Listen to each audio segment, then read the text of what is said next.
By basically laying out the console box, laying out the optical head.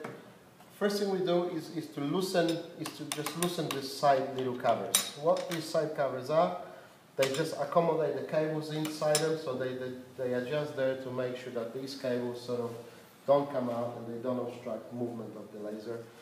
And the reason we loosen them, because when we put the optical head on, we sort of slot the cables naturally inside and we sort of move them out like such. So I will just demonstrate that. There is a plastic connector at the back, so it's actually safe to put the laser like this because it doesn't ding the cables. Sometimes it's important just to make sure we lock the slit lamp so it doesn't swing left and out. This comes as a separate piece in the back. This is just the guide that guides the laser on the rails.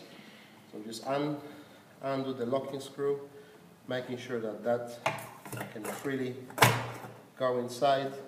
There is a locking pin on this, so it's a matter of just positioning that locking pin.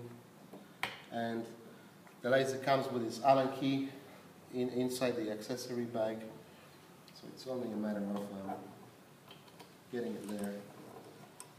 Thank you. Getting it there, screwing it back on. Just making sure it's tight.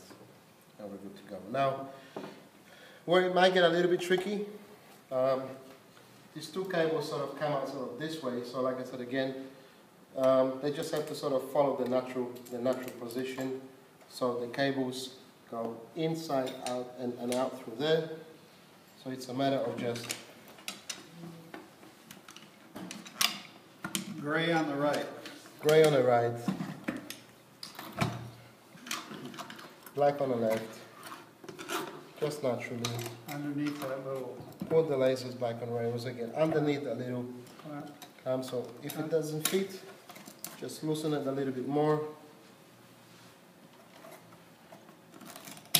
This one does, so we can just easily screw this back on. Doesn't matter how far you push them forward? No, because they simply will travel as the laser moves. So, okay. So that's why it's important to have a bit of a play there, because they will move. They will move freely there. Same with this guy. Okay, we're fine. And another important thing for safety: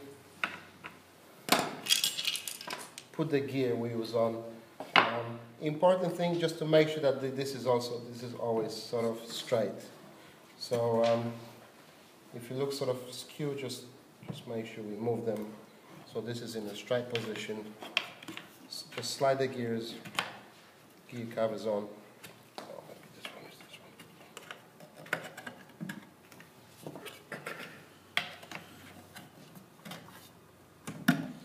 one. At least we know now the laser is safe, it's not going to fall off the table. And typically what I do, I have the laser on the table and I sort of move its end so it sticks a little bit out of the table, because it gives me easy access to plug in the connectors. Now there are only 4 connectors and the power cable.